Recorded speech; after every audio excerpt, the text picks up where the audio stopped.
Welcome back to another episode of FinCrime Me.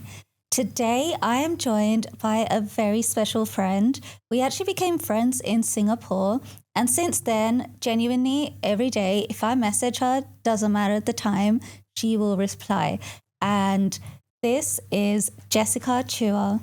Jessica Chuah is actually a Chief Compliance Officer at Axiom Xchange now. And when I met her, she was just delivering the best conferences and giving everyone information, especially law enforcement, that they haven't come across.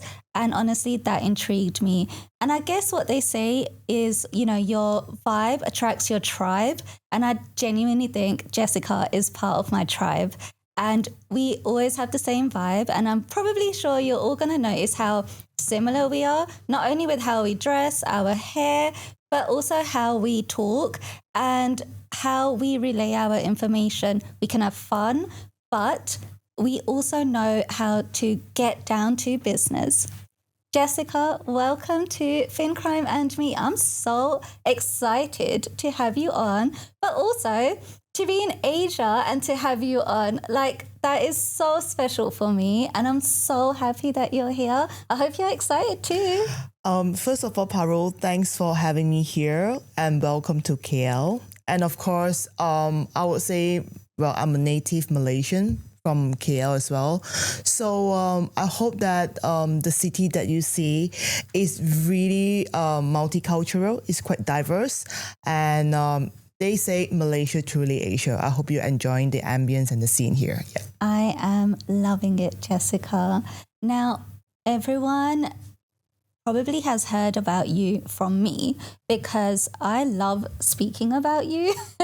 You're one of my best friends that I made in Singapore and that I can still speak to. And now, genuinely, whenever I come to Asia, I'm always looking forward to seeing you. So this is double special for me. And to be in your, native country. Yes. And to have you here. But let's start from the beginning. Let's tell people your journey. How has your journey been and how have you ended up with now being a Chief Compliance Officer at Axiom Xchange? Yeah. So I started in Track 5 and I was doing compliance. I was put frontline with Central Bank because that time, I would say about 10 years ago, the world is trying to do something called standardizing the customer due diligence.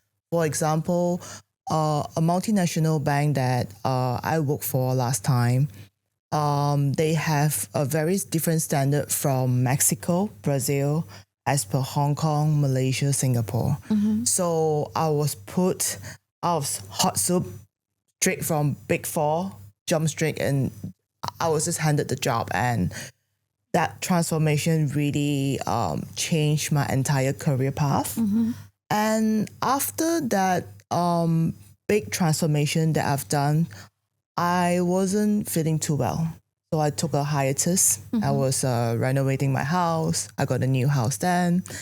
And during that time, I already made some investment in Bitcoin. Mm-hmm. That time, Ethereum started in 2015, of course.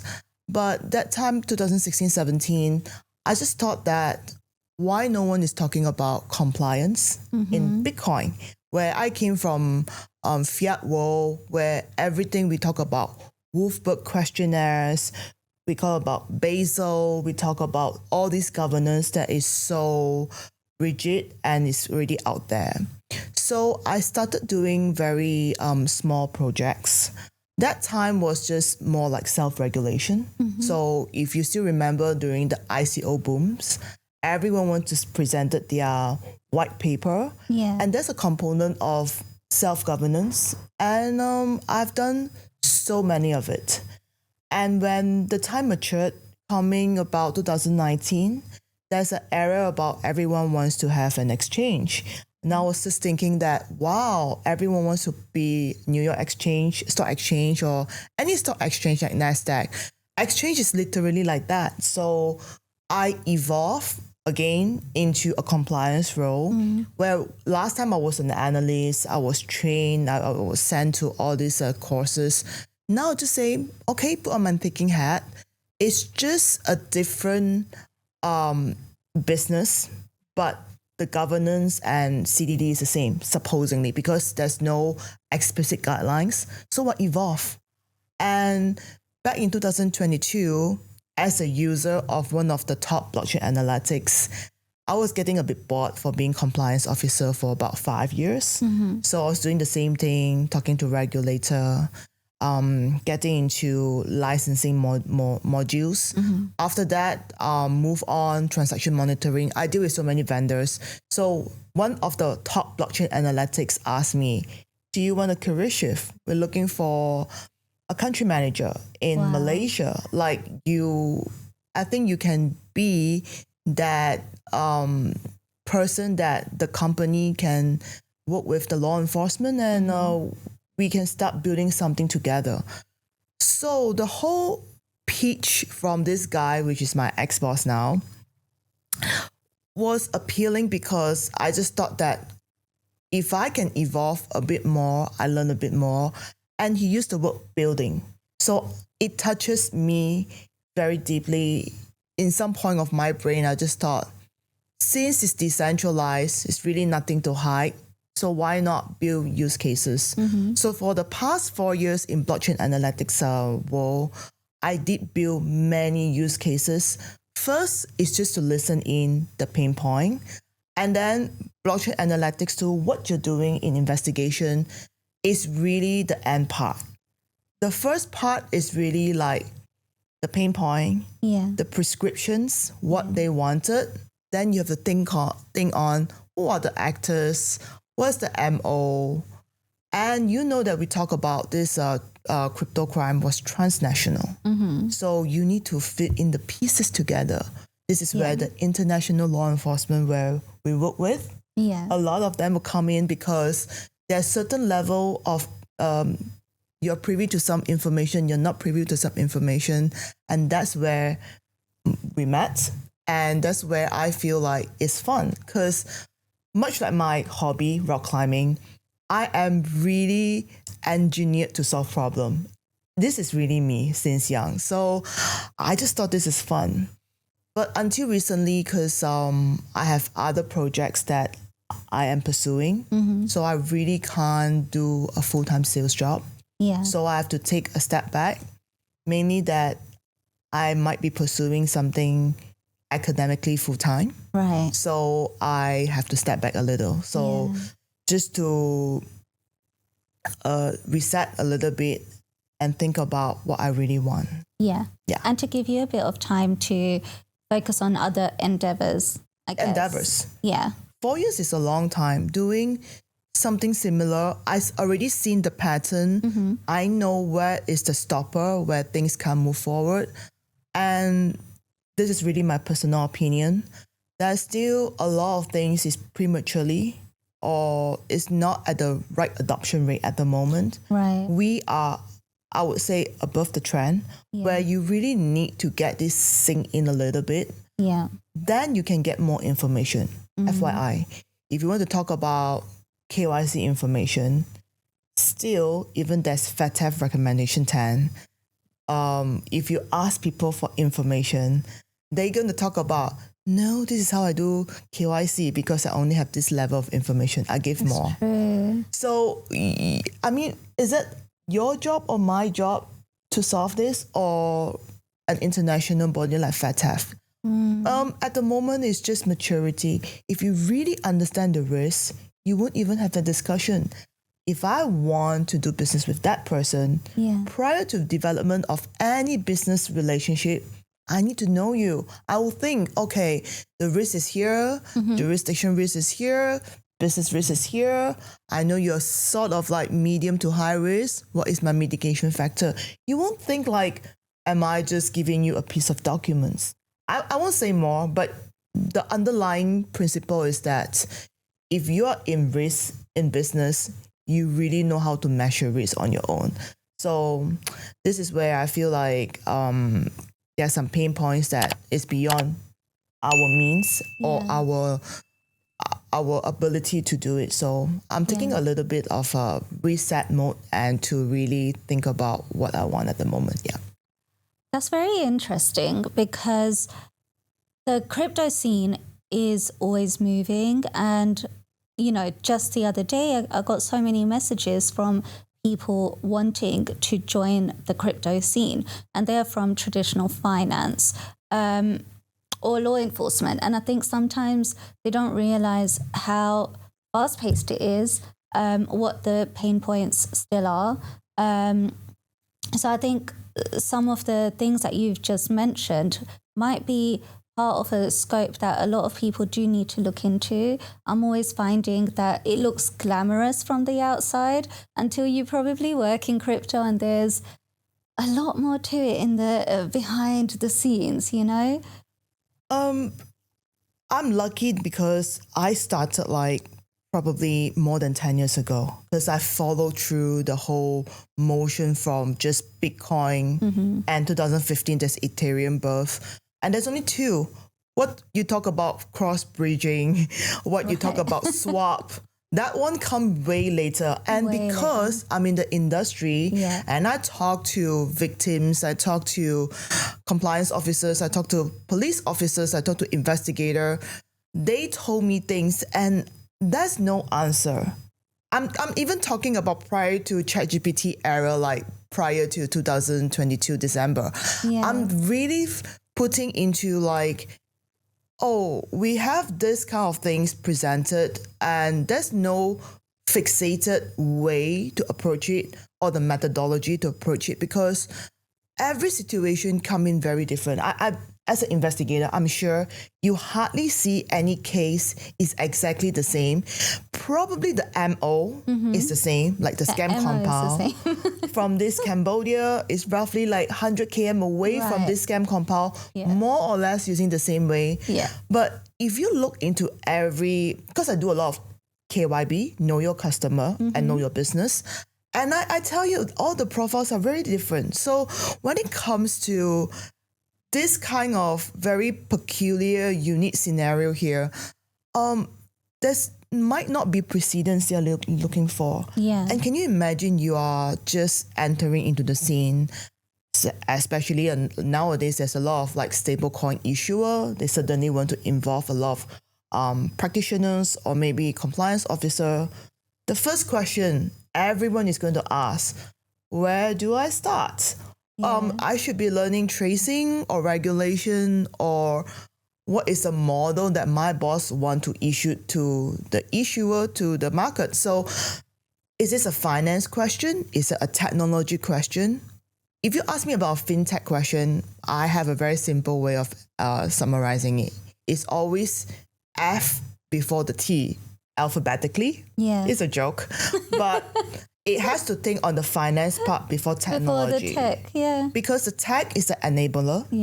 But the finance is the mastermind for that. So when it comes to finance, when you want to curb risk, you need to think like how people do business. And it's so different. Malaysia, Singapore, Hong Kong is a really very different avenue here. So that's why you have typologies. You have the FATF APG, which is very different from the one in Africa and Caribbean way of doing business. So I do feel the pain when you are coming from TradFi, I call it the Web 2 world, to the Web 3. It can be quite overwhelming, but I feel like if you start somewhere, ask the right questions, you still can get the right direction. That's really sound advice, Jess. What do you enjoy about working in the crypto scene? Okay. When I was in my previous TradFi business in the bank, I was only tasked to do, I was a business analyst. I started from from my Big Four experience to all this big projects. I work very closely with Deloitte people, the consultants. And I was only tasked to do one thing for the last 3 years. Because it's highly fragmented. It's highly structured. It's a licensed business. you don't have a lot of way to maneuver things. But compliance is not fixated because you are actively managing risks. It comes with all sizes and shapes. Yeah. So you can't be textbook based to say, I'm a compliance person, I'm an investigator, I am very receptive. No, I feel like good investigator or compliance officer are very proactive. They are able to foresee certain major risks. You already need to put in your guardrails, your way to deter and detect this risk. So what is interesting from the TradFi world coming into the Web3 world, this term is quite new, but when I came in about 2017, 18, 19, I learned that I have to face stakeholders in a much more interesting manner. Okay. Because that time I need to deal with regulators. I know who I'm dealing with. Now I'm like, I deal with so many people. I just feel like my learning path have just increased tremendously. And every year I only measured against myself for 1% growth. Okay. I can see that my previous title was Director of Growth. Yes. VP of Growth. Yeah. And I talk in my LinkedIn, every good motivational post was about growth. I am big about growth. I just want to be better than yesterday. Okay. That's all I measured. And in crypto scene, this allowed me to have a lot of growth. I have made so many new friends like yourself. I make so much of intangible assets that I feel I'm almost fulfilling who I am. Yeah. That is really interesting because I can't do the same job within the same framework, same window for 3 years. You're not growing because you're just really skillful in that job. Yeah. But the world is changing. Yeah. Right? Yeah. So just imagine 12 months ago, the whole world landscape was very different dynamics compared to today. Just imagine for the past 12 months, what had happened. Yeah. And how they impact the policymakers, the lawmakers that's impacted businesses. And when that is a restriction, that is imposing some other hefty levy, tariff, fines, tariffs, then everything's always changing. Everything is changing. The player changes. Right. Some people entered the scene. Yeah. Someone exit the scene. Yeah. So if you're not growing with the market, then who are you? I just refuse to be that role. I would just want to be adapting nicely and with the flow. That's all I feel. This is why crypto gave me that avenue to learn and grow. Continuous learning, continuous growth. Yeah. So you did mention that you try to be that, better than you were yesterday. And I think the next question I'm going to ask is probably going to be to most people, are you your own competition? Well, I think I am. I'm quite hard on myself. Yeah. And it came from a lot of my background where because I started traveling and get out from my home since 18 years old. I have lived and traveled quite a fair bit. Yeah. And year by year, as I grow more mature, I feel like the only thing you can benchmark against is really, have you achieved what you wanted to? Have you have that at least few friends that you met that you can call them when you need them or share things?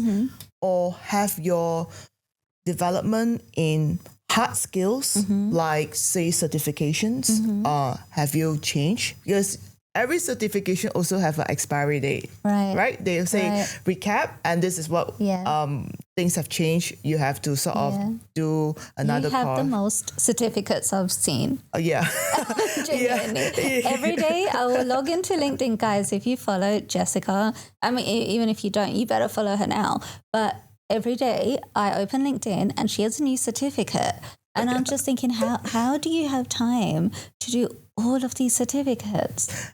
I think it's a lot about, I have insomnia sometimes because I think so much. I feel like my brain is just non-stop working. It's like a marathon runner. But Jess herself, I think I'm not a marathon runner. I'm more like, okay, if I want to do something, I have to be strategic. So there's a mismatch. So at nighttime, almost bedtime, and I was like, okay, I have something to read. And the moment I open, it's like, oh my God, this is like so interesting. And I will just go on and go really fast. And I usually finish fast on my course because I love the topic. And I won't even open the modules if I don't like it. Okay. So the whole point of this is really working on my passion. Wow. Everything I work, even like doing the podcasts with you today, meeting my friends, the way I dress, the way I talk to my friends, the way I talk to my stakeholders, my ex-customer, it's really genuinely from my heart. And I've done years and years of hard work internalizing myself. Okay. I've done a lot of work for happiness. Yeah. So maybe I'm not meditating enough, but I feel like I've been meditating a lot when at airports. Okay. During the shift, like things like, I work a lot on myself, and I'm just very proud today that I just want to say and share with you. It all came from my passion, and I really embrace what I do because I feel what I want. It's really from how I feel.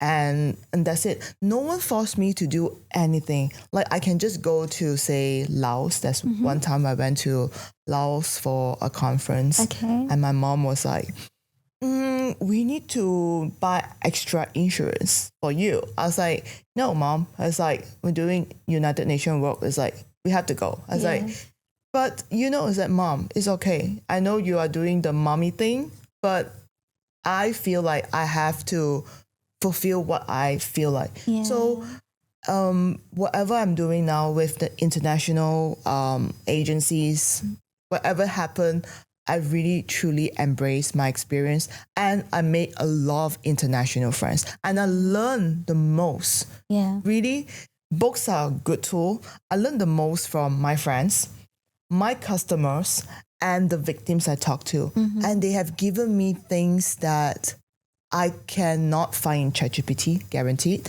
Yeah. But I can't find, sometimes there's just like one word. I'm like you, I have a book, I'll write down.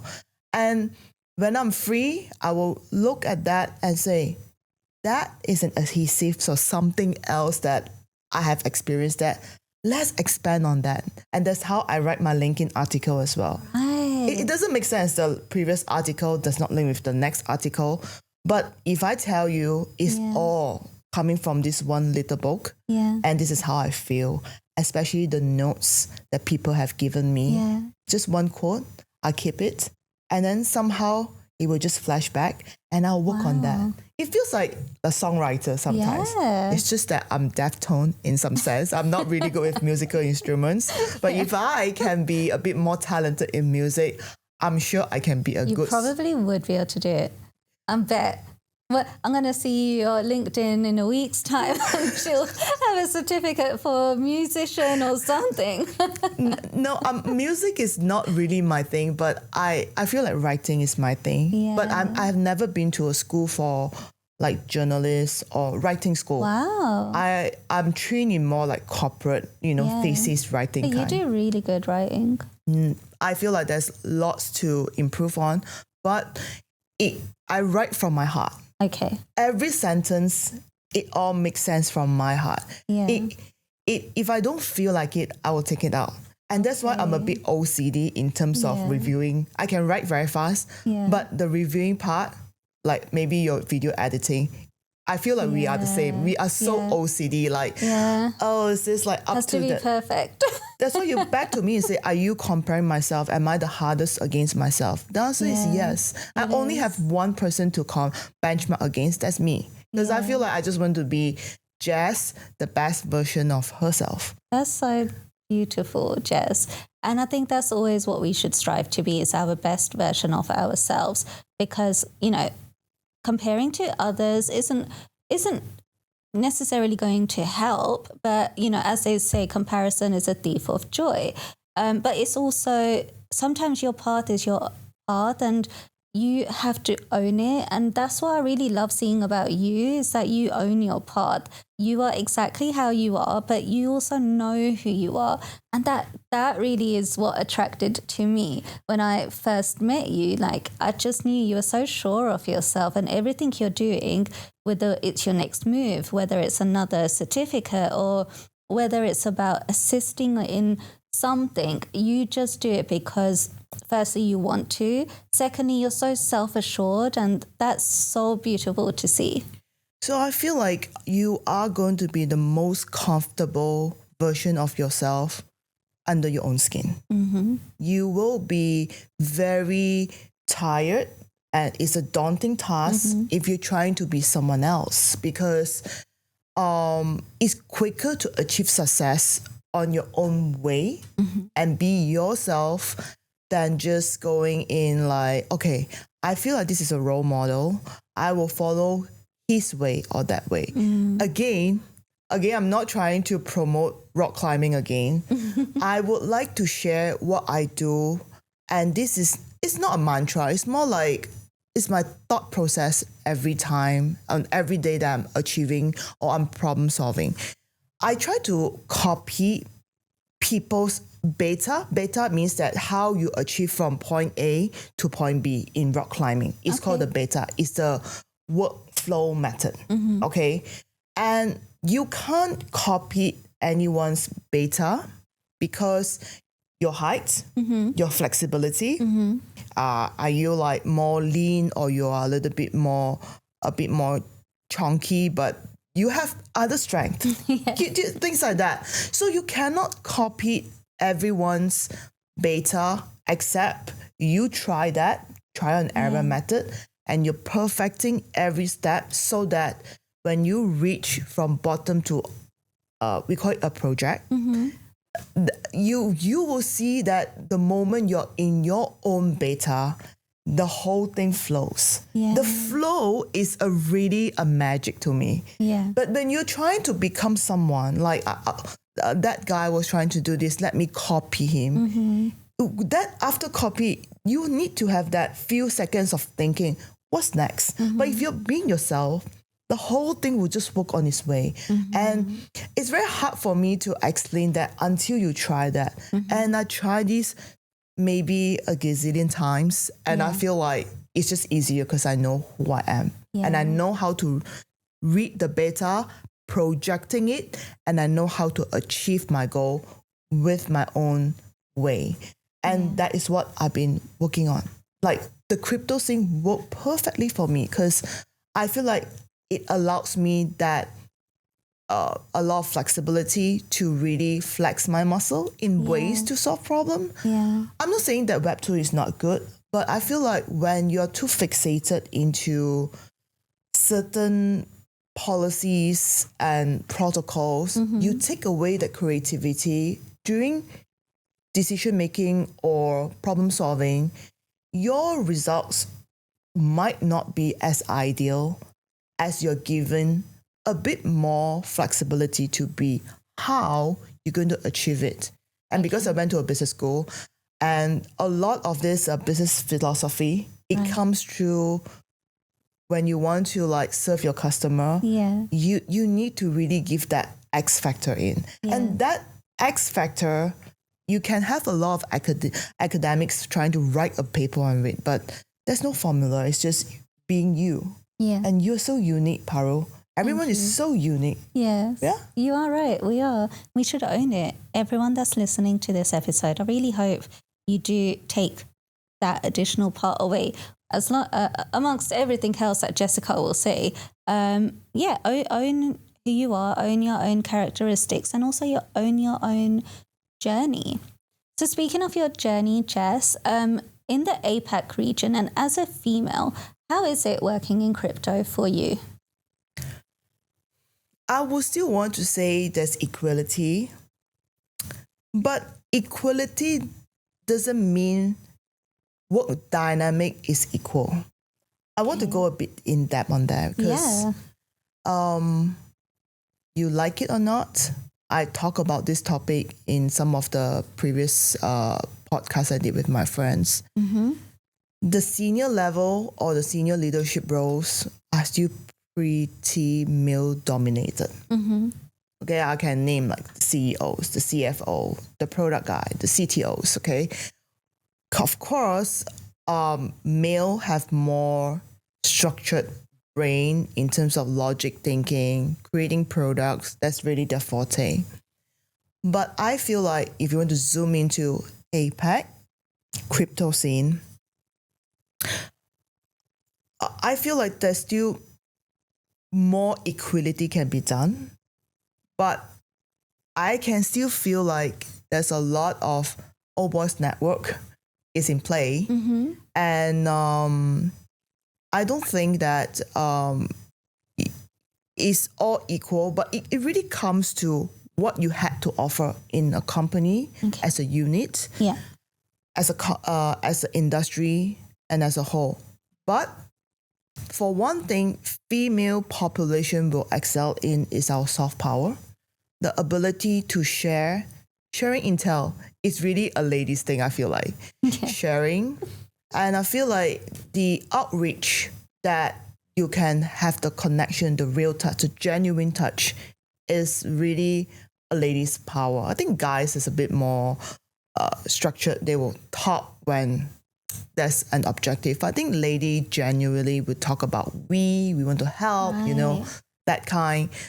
It really depends. To answer your question, is really depending what angle you're looking into. But I feel like see what you had to offer and then go from there. But one straight answer to your question is still pretty imbalanced in terms of power structure. I believe so. The money is still holding on guys' hands. I think so. Yeah. I'm interrupting this episode to remind you to stay safe online. Scams are everywhere, ready to take your hard-earned money.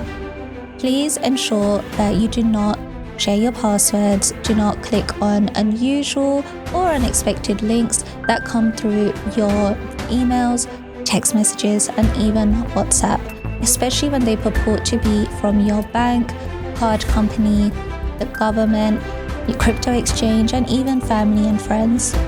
If you do fall victim to a scam, please report this to your local police as soon as possible. Please also report this to your bank, your card companies, and even your crypto exchange. Please stay safe online. Thank you, and let's go back to the episode.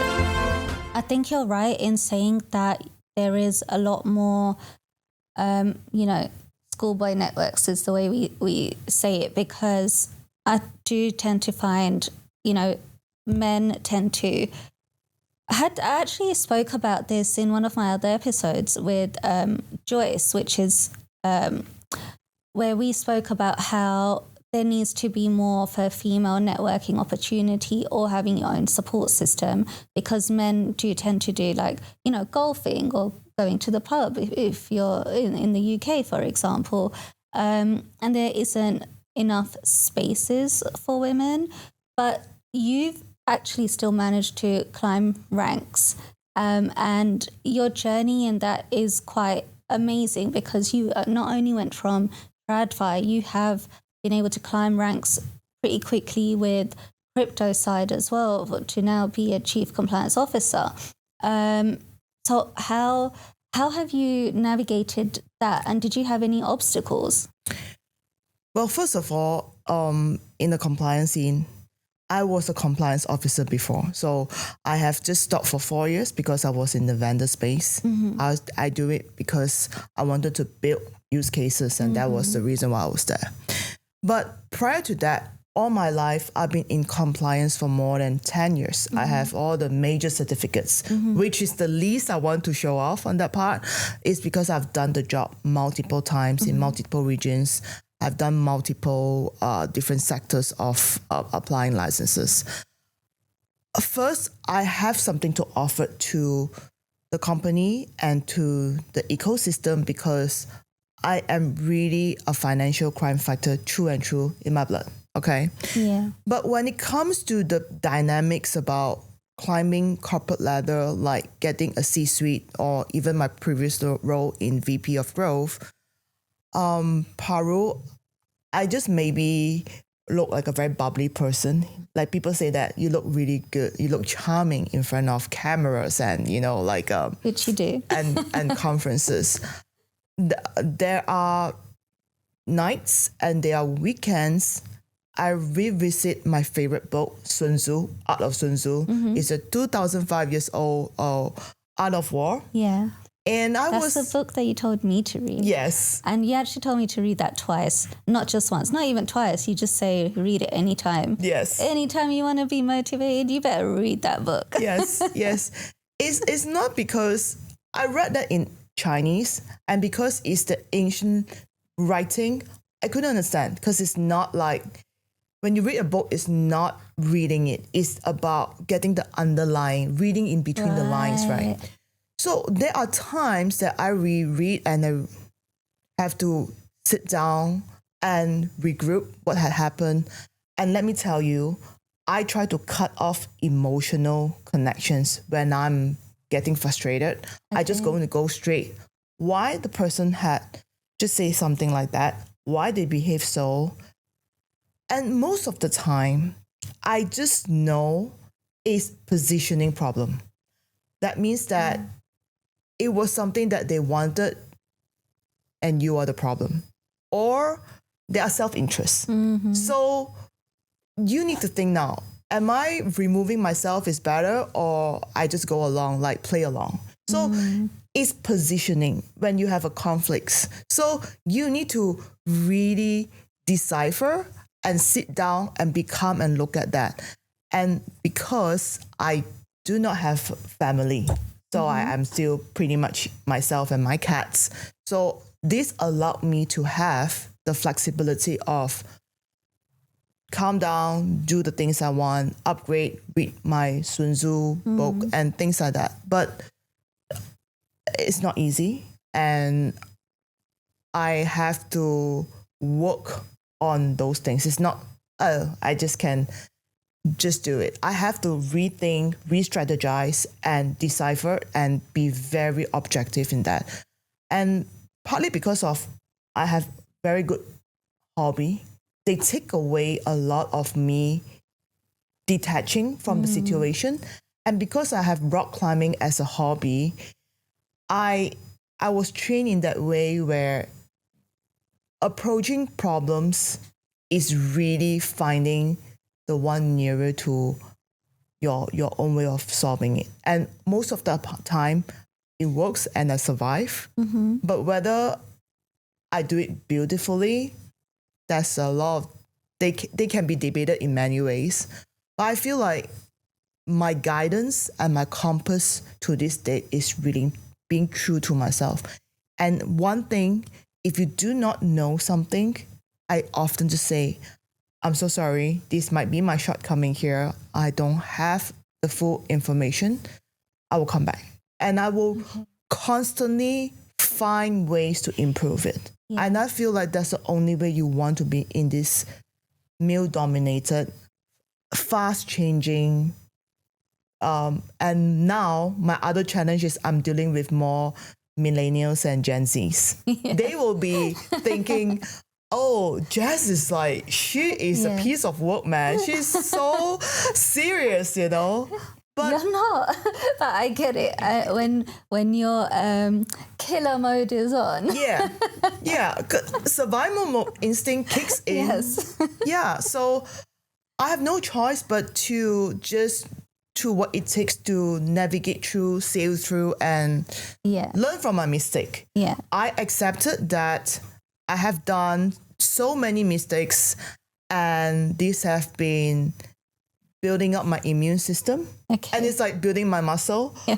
And I become muscular in terms of my own tearing way and surviving way. So that's me. And whoever really come to my life, I'm just sharing all of this archival bows to you because I've been through that, and I'm proud to package it Jess's way. And Jess's way. I like that. And it is nice to continuously improve. But also I also think there's strength in saying when you don't know something. Like I find sometimes because you can be in a room full of experts, you don't want to really say that I don't know. But I think there's strength in saying you don't know because you go away and learn, or someone can help you. And I think that's a good key skill as well. But to be honest, when we go into a conference, no one will know everything because the criminals are just way smarter. Technologies are way smarter. Right. Deployers are way smarter. Yeah. And in our line of work, money laundering, anti-money laundering, fight financial crime, we have to work on cases and look at the situation and to respond. We can't be so creative too, even though they're creative on the other side. Yeah. There's always new things, new MO, new typology that you're dealing with. So it's okay to say you don't know, but you should come with a strategy to say, but we have formed a study group, a focus group. We have formed a mini group that we can come in, a task force, and then we can curb this specifically for that. Yeah. Internet is so dangerous. Yeah. If I have a kid, I probably will exercise my parental control to the max. It's just, risk is just coming in so creative manner. And it's all through the internet. And cybercrime is expanding. So last time they put in crypto as part of cybercrime. I think now they're going to have more of this cybercrime and AI. We're not talking about AI, and I just did an AI governance course, really, like, who is really responsible when things went wrong? And we have cases already. We have cases of some people committed suicide, when you prompted wrongly, who is going to be blamed? There are cases where a lawyer quoted something very wrong. They get because sued. they use ChatGPT, which is just a very generic tool. And the worst thing is that you say you know someone and you know something and you just went to ChatGPT and just generate AI generative piece of work, and it's so easily recognizable these days, and that is the worst. I feel like every great scientist and designers or product designers, they always start with a thinking question mark. I don't know, but I feel like I can create this product to solve problem. It's okay. It's part of this scientific way, a thesis, a PhD thesis to, launch something even bigger. It's okay to own that you don't know. I'm okay. I just tell people I don't know most of the time. That's very powerful. So since you mentioned crypto crime, there's a massive myth that crypto crime or, crypto in essence can't be traced. And what's the biggest myth about that? First of all, people just think that there's a stigma. Crypto is for money laundering. And people like Paru and myself. At every conference. Yeah. And I have given up to just talk to the older generation to say that crypto is great. And when I first entered into this scene back in 12 years ago, my mom and me had a discussion is that they were like, we don't want you to work in the banking scene to be so like in crypto scene. What's that? I was like, I know what's going on, but give me some time. The biggest myth now is that they think crypto is for money laundering, but anyone have studied money laundering law or anything pertaining to governance and compliance, the highest risk for any money laundering risk or terrorist financing risk is you have no record. You have no record to show. Okay. So in crypto, we're using the blockchain DLT, distributed ledger technology. They will have the nodes and they can be immutable because of the whole blockchain DLT technology. And that's form a record that's immutable and permanent record that you can sit in something like blockchain. Now, the question is that, can you demystify that? That is the only thing that deter a person's argument from crypto is a scam and crypto is actually living permanent record that people can do tracing. That's why crypto investigator will be in the job market for a long time, because they are going to bridge what's happening on chain versus the off chain part.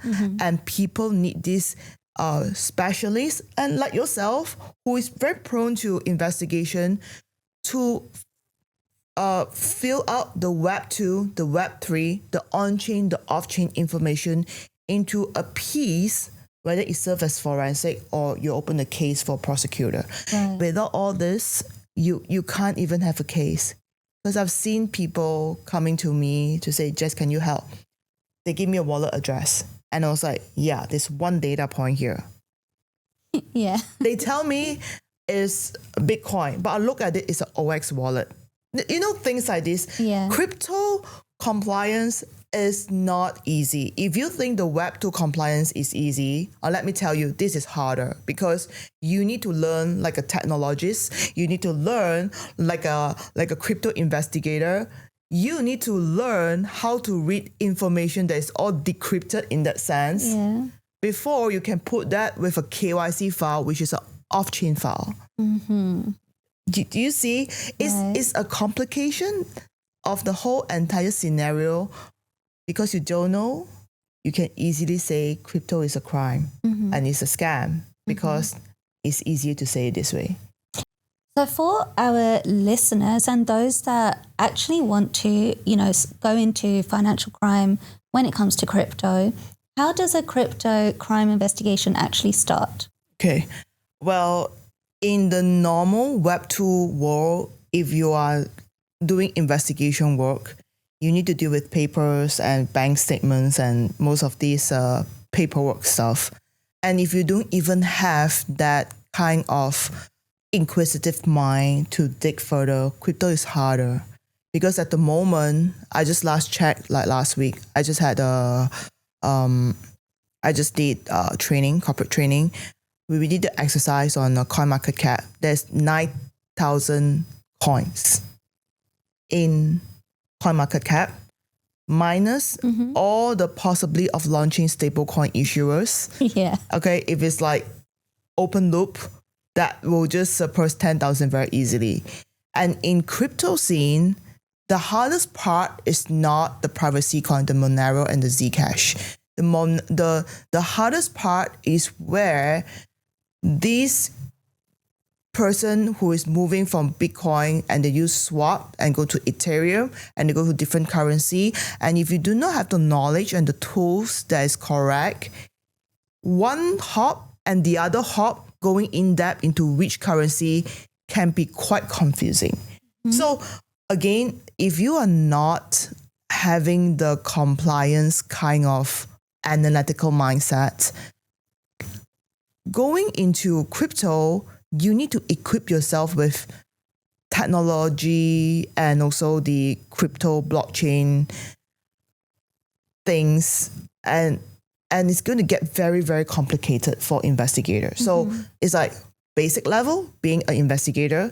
Second part is to fully utilize what you have and to map that. And the third part is now talking about open source intelligence, which part of the corporate training I'm doing now, is to match Google, advanced Google Docking, your social media like Telegram to dig information, to use Facebook to possibly figure out someone's KYC information, right? And if you do not even equip yourself with the basic investigator analytical skills, plus the on-chain data, plus Austin hopefully trying to be very creatively get some off-chain data. Fourthly, how you're going to respond very quickly if there is a hack scam happen, what kind of report you're going to submit to the law enforcement and how to knock on the doors. I'm telling you, this is like a few things you need to be in under your belt before you can even start investigation.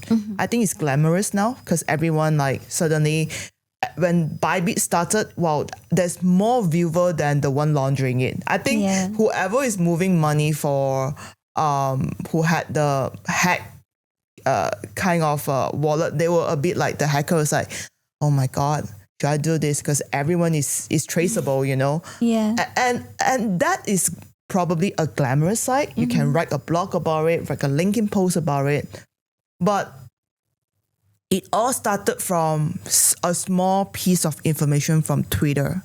Oh, there's like some abnormal, drawing funds in this. Someone informant put it on Twitter. Are you that observant? Like you need to have the flair of, are you a real investigator or not?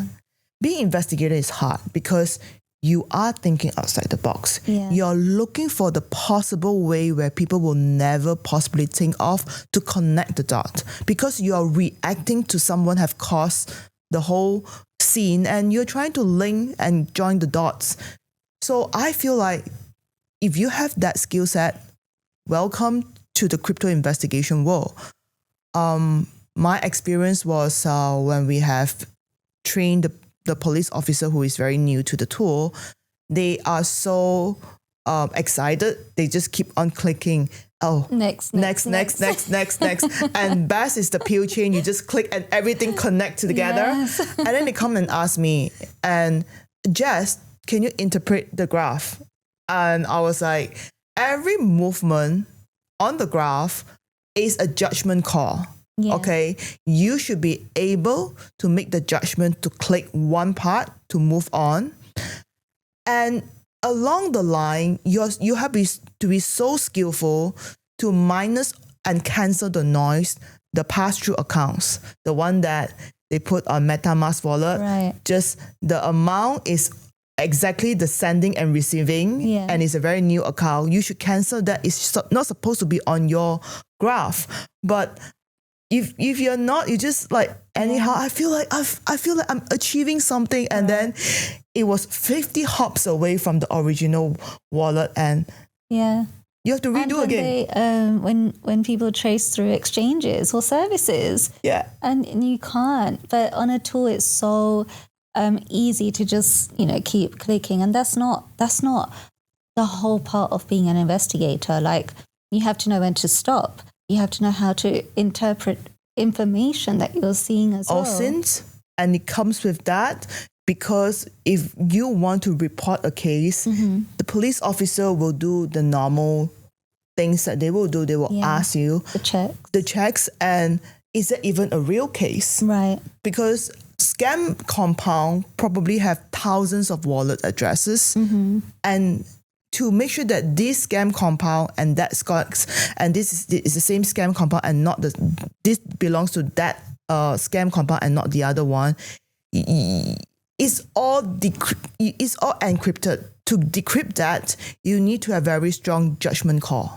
So I feel like it's not an easy task. Luckily, we learn along the way. I was very lucky that I worked for blockchain analytics firms.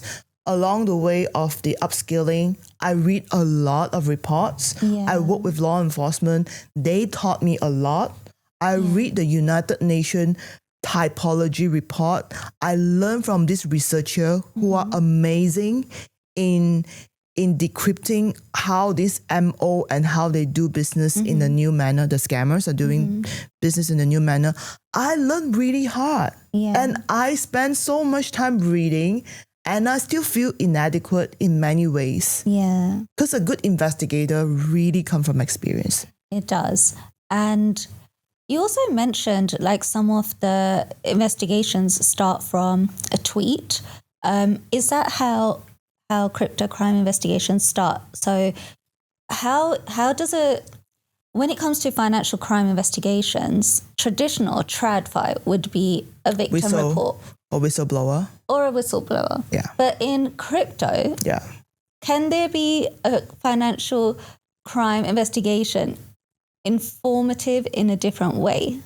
So most of the cases that we have done, I have seen when you are in the graph, you normally start with a screenshot somewhere on a P2P trading on Telegram or from Twitter.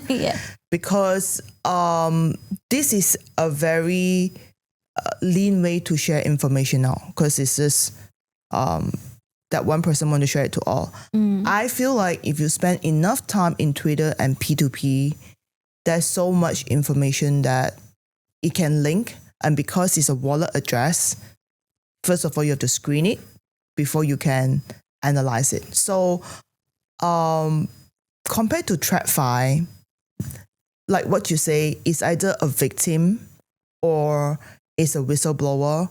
I feel like in crypto,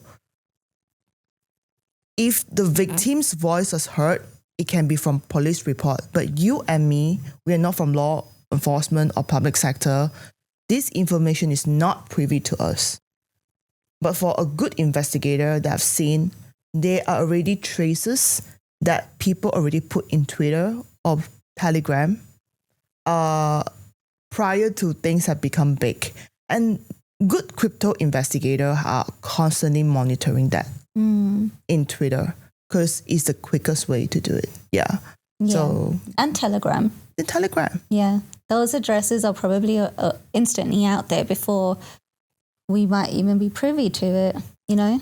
I want to promote a bit on open source intelligence, is that people thought that it's easy, but to identify information that is real or not, like we have done a case, probably we have to do trial and error, knowing that that person is the person we want to hunt down. But we did not miss any of this QR code on the advertisement. So we just scan and look, and they direct us to the Telegram chat group. Wow. And you need to be skillful to get your wallet address. Yeah. So you think Austin is a layman kind of thing? I will feel like you are really like undercover. Yeah. And they have certain way of writing, and a Chinese community will write very differently from an Arabic speaking person and a Russian person. Right. So I would say that a good investigator will comprise of people like different nationality and they're fluent.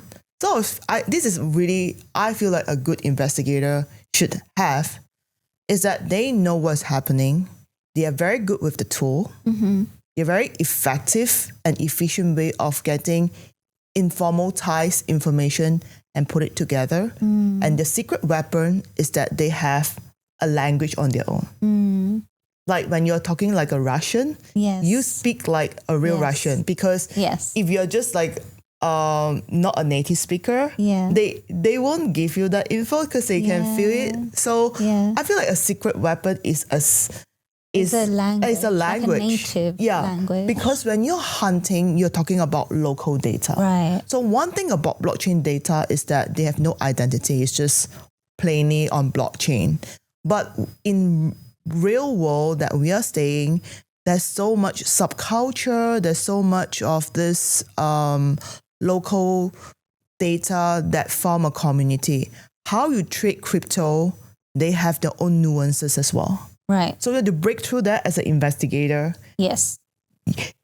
For any law enforcement school, and if you're trained to be a spy, I'm sure they will train you like learn the culture and train you properly, and make sure that you can't be identified as someone foreign where they want to try to mingle you into that group. So investigator, there's so much of skill set you're in it, but if you're a good investigator, you're in it in the market, because every day I can guarantee you more and more people telling me, oh, I got scam hacked theft, things like that. So so it's going to be a good, very in demand kind of job. Yeah. In future, yeah.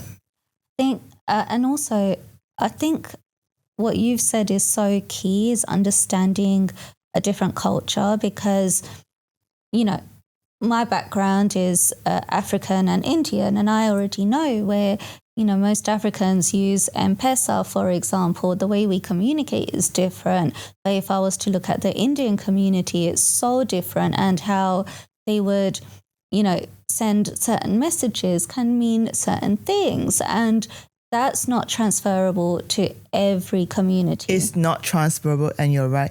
And the way Chinese send money, this is it. The way they just talk, like maybe in Chinese character, 2 sentences, they get what you want. And then the next part, if you're good enough, should be, oh, what's your wallet address? Yeah. I want to send money. It's a Tron address. You know, it's TR.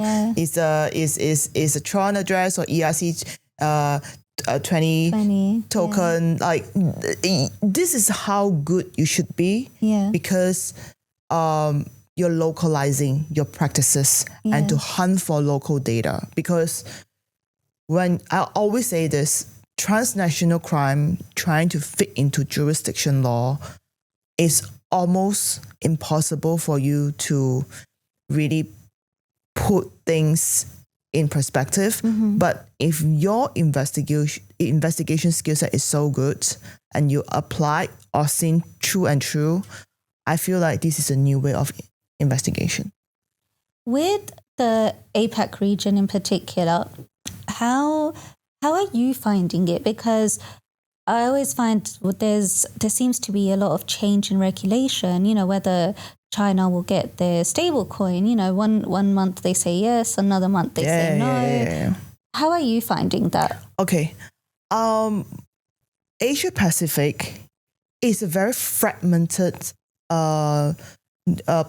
geopolitical regime where a lot of countries has their own regime and it's closed door. Regardless, they say that it's open door policy. Okay? Because if you want to do business in Asia Pacific, you need to know the right person before you can open the door.